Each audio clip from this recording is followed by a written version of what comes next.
পুরো বিশ্ব তাকিয়ে আছে কে হতে চলেছে যুক্তরাষ্ট্রের পরবর্তী প্রেসিডেন্ট। হোয়াইট হাউস আসলে যাচ্ছে কার কাছে? তৃতীয়বারের মতো কি ডেমোক্রেটরা সরকার গঠন করতে যাচ্ছে, নাকি আলোচিত সমালোচিত ডোনাল্ড ট্রাম্প এবং তার দল সরকার গঠন করবে? এ নিয়ে নানা প্রশ্ন আপনার মাথায়, আমার মাথায়। আর সেই প্রশ্নের উত্তর খুঁজতে আজকের আয়োজন জানতে চাই, শুনতে চাই। আজকের আয়োজনে আমাদের সাথে অতিথি হিসেবে যোগ দিয়েছেন অধ্যাপক এ কে আব্দুল মোমেন, এবং তিনি জাতিসংঘে দীর্ঘদিন বাংলাদেশের পক্ষ থেকে কাজ করেছেন এবং আমেরিকাতে তিনি দীর্ঘদিন ছিলেন, অনেকগুলো ইলেকশন তিনি অবজার্ভ করতে পেরেছেন। আরও আছে ঢাকার যুক্তরাষ্ট্র দূতাবাসের deputy chief of mission mister David Meale. Welcome to the show. Thank you.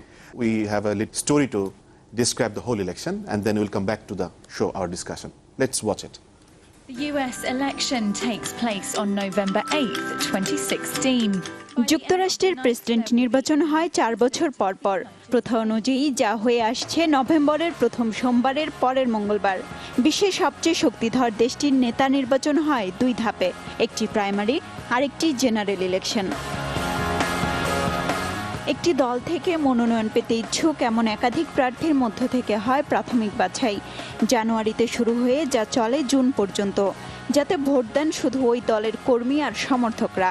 Primary ও ককাসে 50টি রাজ্যে সর্বোচ্চ সংখ্যক ডেলিগেটস জয়ী প্রার্থীকে ন্যাশনাল কনভেনশনে চূড়ান্ত মনোনয়ন দিয়ে আনুষ্ঠানিক ঘোষণা দেয় রিপাবলিকান ও ডেমোক্রেট দল। এরপর আসে জেনারেল ইলেকশন, যাতে অংশ নেয় সাধারণ মার্কিন ভোটাররা। তবে এখানে জনগণ সরাসরি প্রেসিডেন্ট প্রার্থীকে ভোট দেন না, বরং তাদের পছন্দের প্রার্থীকে ভোট দিতে নিজ রাজ্যের নির্দিষ্ট দলের ইলেক্টর নির্বাচন করেন। রাজ্যভেদে ইলেক্টরদের সংখ্যা ভিন্ন হয়। সাধারণত প্রতিটি রাজ্যে জয়ী দল সেখানকার ইলেক্টরদের সব ভোট পান। এই ইলেক্টরদের নিয়ে গঠিত হয় ইলেক্টোরাল কলেজ।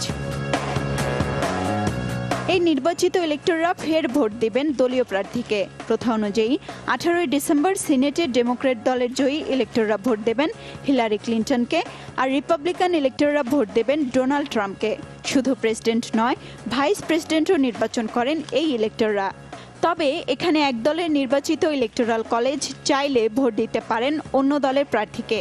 এ পর্যন্ত এ ধরনের ঘটনা ঘটেছে 157 বার। তবে ফলাফল বদলে দেবার মতো ঘটনা ঘটেনি এখনো। ইলেক্টরদের ভোট গণনা হয় পরের বছর জানুয়ারির শুরুতে, আর নির্বাচিত নতুন প্রেসিডেন্ট দায়িত্ব বুঝে নেন 20 জানুয়ারি। So we've been watching the story, and my first question to Mr. Milley, that why electoral system has taken place in the US election?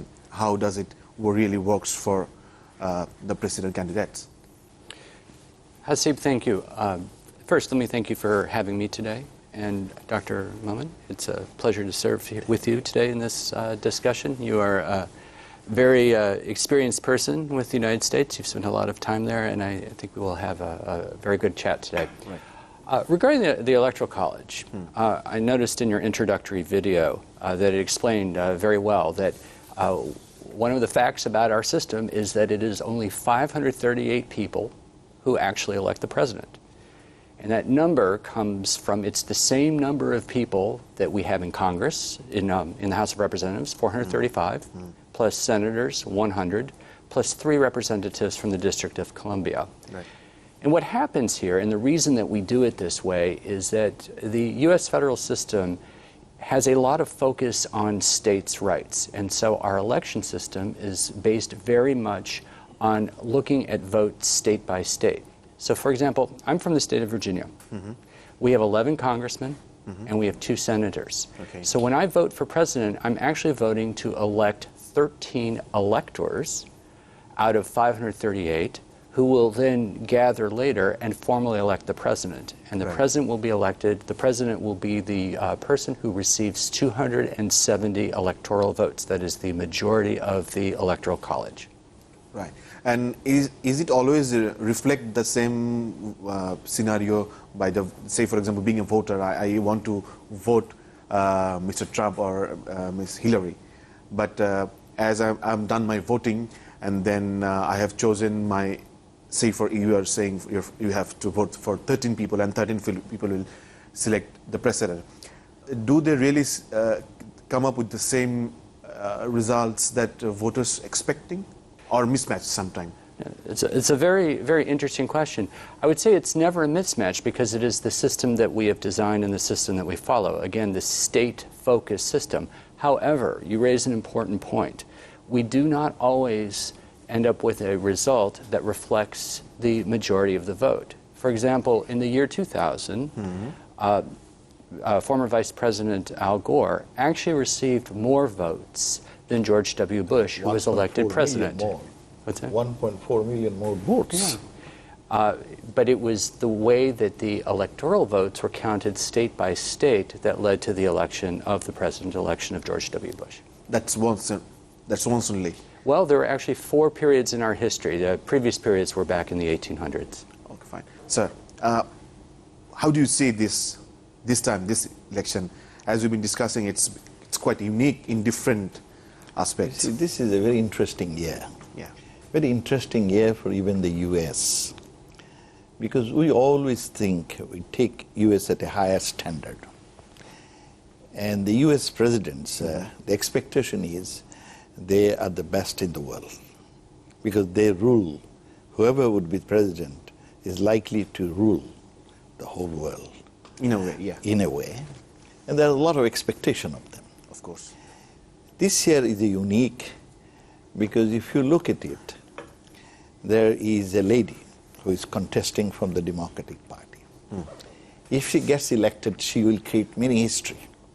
One, this is the first time United States will have a lady president, female president. Yes.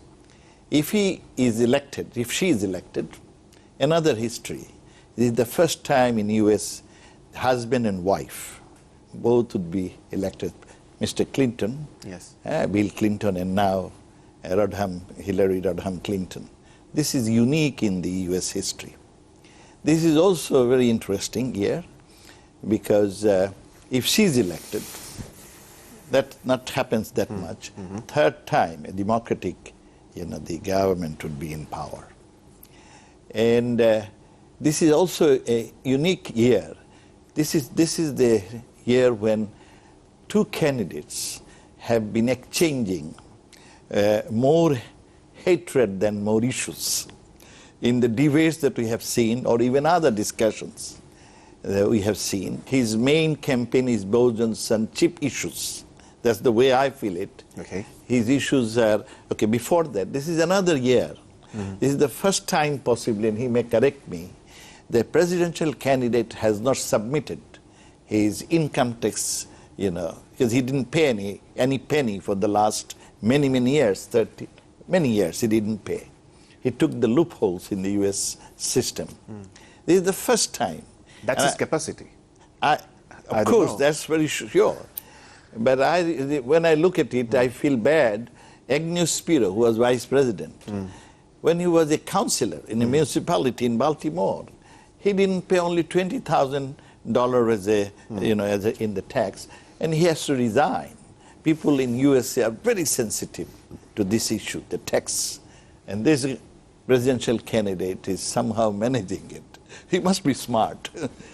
This is again unique in the sense that this is the first time that the candidate, particularly Donald Trump, has he has very negative view of women, of Hispanic, minorities, and Muslims, and immigrants, name it. And he has really dividing the country. This is a unique election in the sense that instead of uniting the country, he made a lot of controversial issues. Dividing the country. He made a lot of this is controversial election issues. going to be a very interesting one. We have seen in the 3 debates. We'll be back to talking about the 3 debates. Right, but thank you. Before that, from Mr. Milley, I would like to know how U.S. choose a president candidate. The different parties choose. What are the criteria they need to fulfill? Sure. Well, first of all, if you're going to be president of the United States, you have to be 35 years old or older under our Constitution. And you have to be born in the United States. Okay. Right? So it starts there, and it's the same is true for the vice president. Okay. Our campaigns tend to run just over a year, for maybe 12, 15 months before the election is actually held. The election is held in early November every 4 years. Right. And what happens is we have a primary process. We have two major parties in the United States, the Democrats and the Republicans. And they have primary processes, or in some states what we call caucus processes, that occur state by state. Okay. And by the time we get to the summer before the election, the results of those primaries become the basis for formally selecting the candidate for that party for the national election. So our formal election campaign between the nominated contenders is usually about 100 days long, starting in the summer, and of course it will end, I believe, 19 days from today. Okay. Now it's time for a short break. We'll be back after the break with the discussion of three debates and the performance and the people's thought on the debates. Before that, we have to go for a break. দর্শক, একটি বিরতি যাচ্ছি। বিরতির পরে আমরা আলোচনায় ফিরবো যে 3 পর্বের যে ধারাবাহিকভাবে বিতর্ক হয়েছে, সেই ধারাবাহিক বিতর্কে জনমত জরিপ আসলে কোন দিকে ছিল, কে কতটা এগিয়ে ছিল, কে কি মন্তব্য করেছে সে বিষয়ে ফিরছি একটু পরেই, সাথে থাকুন।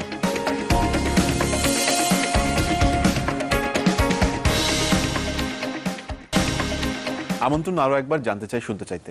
আমরা এ পর্যায়ে কথা বলবো যে 3 পর্বের বিতর্ক আমরা দেখেছি হিলারি এবং ট্রাম্পের মধ্যে সে বিষয়ে।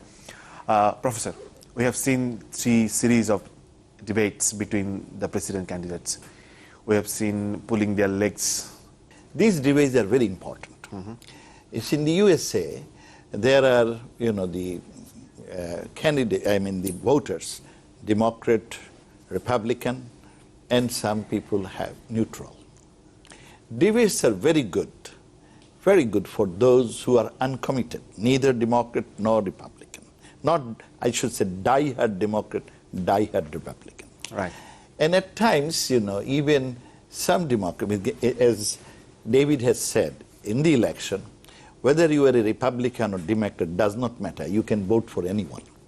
For your Democratic Party or for, Republican candidate. You can vote for anyone. That's the beauty. You have your choice. But Freedom of expression in a way. yeah, you can vote. In the primary, if you are a Democrat, you have to vote for the Democratic candidate. Some states of late are making some little changes and noises. Otherwise, if you are a Democrat, only vote for the Democratic candidate.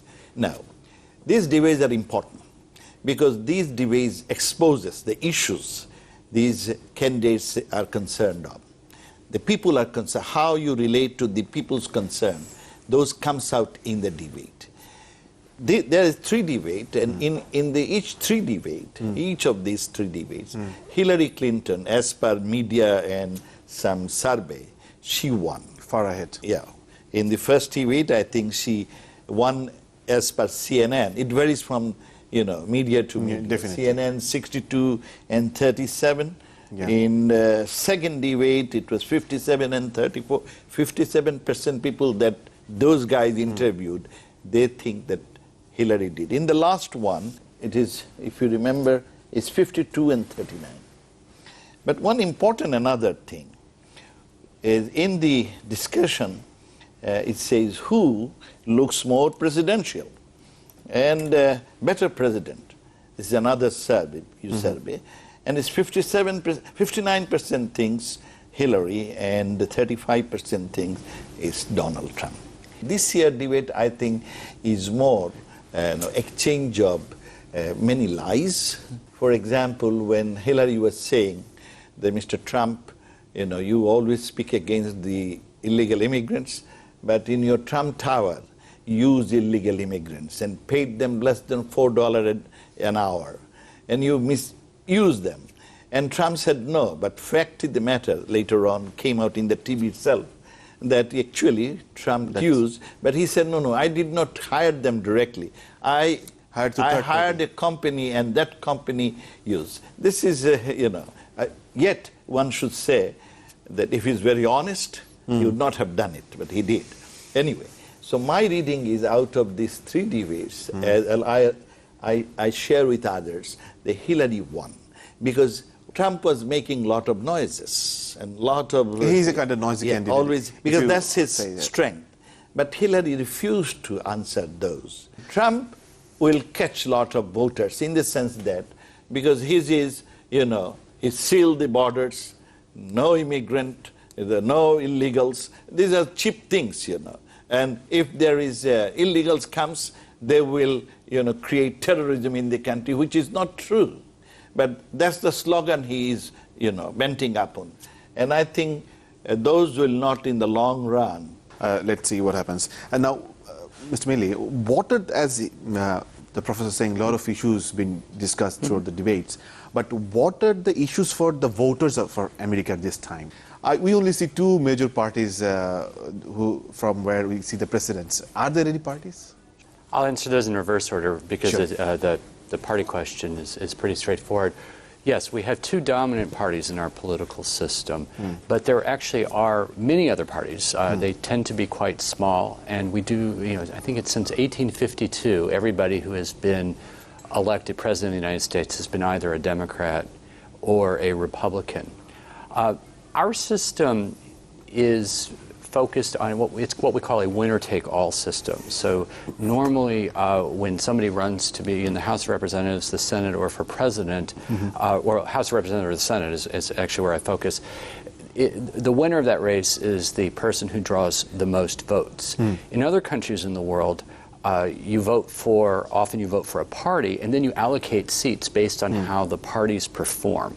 But in our system, since you have to actually win the race, that lends itself to having fewer parties.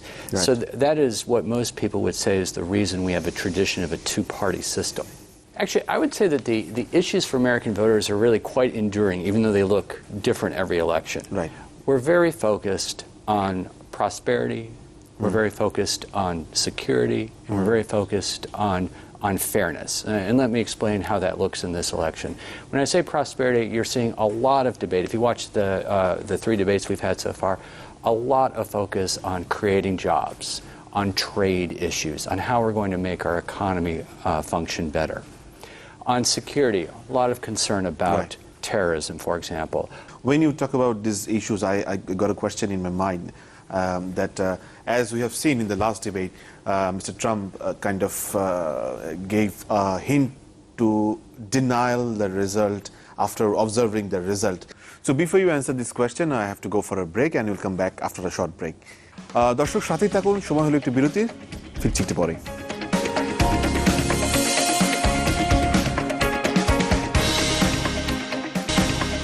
দর্শক আমন্ত্রণ আরো একবার শুনতে চাইতে আমরা কথা বলছিলাম যুক্তরাষ্ট্রের নির্বাচন নিয়ে এবং সেই নির্বাচনে যে প্রার্থী তাদের মাঝে যে বিতর্ক সেই সব বিষয় নিয়ে। Mr. Milley, I had asked you a question before the break that the denial, in the last debate we have seen Mr. Trump kind of is in a denial mood of the outcome of the results. Is that a possible? Well, in answering your question, let me first point out that Americans by and large are very proud of the way we conduct our elections. Right. And if you look back in our history, it's a history of uniformly accepting the outcomes after they have been finally determined. We have very orderly and peaceful transition processes. This is because we're very careful about designing and maintaining and improving our electoral systems. We're very, very careful about preserving access of people to the polls so that everybody who is eligible to vote can vote. And we're very careful about keeping votes secret. This doesn't mean that there aren't disputes every now and then. Okay. There are recounts sometimes in elections. Or if you look at the election of the year 2000, it took us over a month to declare the final winner between George W. Bush and Al Gore. That was in great part because there were problems with voting machines and ballots in the state of Florida. And we went through a lengthy process to get to the end of that. It actually went to our Supreme Court. But the key thing to remember is that when that process was completed, Al Gore immediately endorsed the result, and we preserved our tradition of the peaceful and orderly transition for the president. Professor, as some of the people are talking that if Hillary becomes the president, what would the relation with Bangladesh and US? And what if becomes Mr. Trump? If Trump gets elected, we don't know, because he changes things very quickly. And how much he would do, I don't know. It's very difficult. But Hillary is a seasoned politician. she knows how things run across the globe. And if she gets elected, there is these things that you have mentioned will possibly is useless, because she will do things for the good of USA, for the interest of USA, and for the good of mankind. And if that her main goal, to do good for the USA, she is not going to do things that at times people might think. I think she would be a good president, and our relationship with USA so far is good, and it will further strengthen. In the US, of course, president has a big role in the foreign policy decisions, but yet you have seen her as a Secretary of State, right. and during that period, she in fact improved the relationship Bangladesh and USA. We developed these, the formal discussions. The Bangladesh and USA has started a formal discussion each year. During her time, our TICFA also signed investment. Yeah, that's what I'm saying. During her time. So she is, if she gets elected, since she knows Bangladesh well, yes, and she has a lot of love for Bangladesh, I think our relationship will strengthen further. Mr. Milley, how do you see this? Yeah, I think Dr. Millman's comments are very good there. If you look back at the last 45 years of our bilateral relationship, it has been enormously consistent. I mean, the United States has worked very hard with Bangladesh to help it be a peaceful, secure, prosperous, healthy, and democratic country. I have every reason to believe we will carry that forward. I'd like to add one Sure, thing. sure. You see, in our country, since in 1971, during a war of liberation, Nixon and Kissinger administration, did everything to undermine our, war of liberation and tried to help Pakistan. But when we, got our independence and we applied for UN membership, USA never ever objected to our membership to the UN. In fact, USA supported Bangladesh proposal for Bangladesh becoming a member of UN 17 times, and steadfastly. This story many Bangladeshis don't know. Yeah. You see, another I would like to tell, even when Bangladesh was not created in November 1971, Bangladesh delegation led by Justice Abu Said was received by US government, and particularly the then permanent representative of USA, Mr. Bush, Senior Bush, as the leader of a nation. There has been people in the US, as you know, who has been very supportive of Bangladesh cause, like Ted Kennedy, like John Mondale, Mike Saxby, Senator Saxby, name it, and teachers, professors, musicians have been supporting the cause of Bangladesh during 1971. Right, that's the history. Mr. Milley, can I ask you a question on your voting? Is it possible for you to answer? You're asking me who I'm voting for? Yeah. I'm voting for democracy. Oh, that's interesting. Now, let me use this to make a point here. Actually, I'm a U.S. government official, and when I'm carrying out my official duties, actually under our law, I must do so in a completely nonpartisan way. So I am here on your set today, but I'm actually not commenting on the statements of our candidates. However, I'm commenting extensively on our process, and I am very supportive of maintaining the integrity of our process. Professor, last question to you. What do you think? Who may become the president? Still, the voting hasn't started, but your prediction? My prediction, you see, let's look at some of the numbers. You see, in USA, these public opinion polls are pretty accurate. Among the Asians, 80% will vote for Hillary and 10%. Look, among the Asians in the last election, many Asians vote for Republicans. Even in the last, large number of Asians voted against Obama, particularly Vietnamese and all those areas. But this time, 80% of the Asians will vote for Hillary. Then among the white female and female non-male votes, 65% white female will vote for Hillary. And of course, among the white male, as per this, 33% will vote for Hillary and 45% for Trump. if you see these numbers, These are numbers. I want to know now your opinion. let me tell you another thing. And in the poll also it says the Hillary, her issues are more close to the issues of the public. Although you see Mr. Trump with some very cheap issues have become very popular, but the core issues that are important, like jobs, the economy, like choice, individual choice, like women issues, like constitutions, the jobs, Roe versus Wade. These critical issues, you see, even NRA, I mean the gun control, which came out today. These are important issues, and in those cases, large number of them support Hillary. Looks like Hillary is going to win, and currently she's around. Is that your belief? Is that your belief as well? This is my personal belief that she will win this election and will create history. Will you be disheartened if she doesn't become the No, president? I will be very happy if because she's Why? a very seasoned politician. She knows the issues. She would be good for USA and good for the world. And before I end the show, when does the president start work, the new president, and how this power transformation takes place? Sure. So we inaugurate the new president on January 20th, 2017. Right. And what happens on that day, traditionally, and yesterday President Obama reviewed this tradition, is that the winner of the election will go to the White House and travel with the current president from the White House to the Capitol, and then the new president is sworn in and immediately assumes office and gets to work. When you come to know about the results on the 10th or 11th November? It depends how close the election is. Typically, so election day is on November 8th. Most of the polls in the United States will close in the evening. Within a few hours, you start seeing results. Very often before midnight that night, we know who the winner is. But there have been close elections that have, the counting is stretched into the night. And then I mentioned the election from the year 2000, where the result was delayed for some time. Took a month. Yeah. And thank you, both of you, for coming to the show and giving us your knowledge and sharing those knowledge with us. And it's been a good experience. See, if Hillary wins, this will prove hate mongers don't have a place in the United States. That's your comment. Yeah, That's of your course, personal that's my- observation.